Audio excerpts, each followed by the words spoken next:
basis, og børnene skal bare have 30 kroner med til noget kaffe og kage og aftensmad. Og de hjælper til, og alle er med. Så vil jeg sige, at jeg har en støttegruppe for pårørende til voksne børn og små børn en gang om måneden. Og på mandag her den 10. juni holder vi afslutning, og fra 18 til 19 laver vi fællesbuffet, og fra 19 til 21.30 kommer Camilla fra skoleafdelingen og Tom Kiegast og fortæller om inklusion. Efter sommerferien er der emner som parterapi og allergi.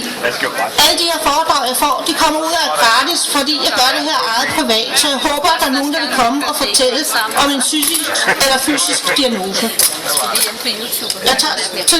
Jeg har også en hjemmeside, jeg har lavet, hvor der har været 23.000 inde og kigge på den sidste år, fordi de mangler hjælp og link til. Man får en diagnose, og så siger kommunen og alle andre, klar dig selv. Nej, vi skal høres på.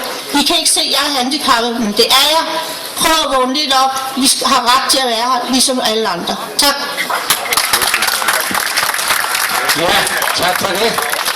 Og som den aller sidste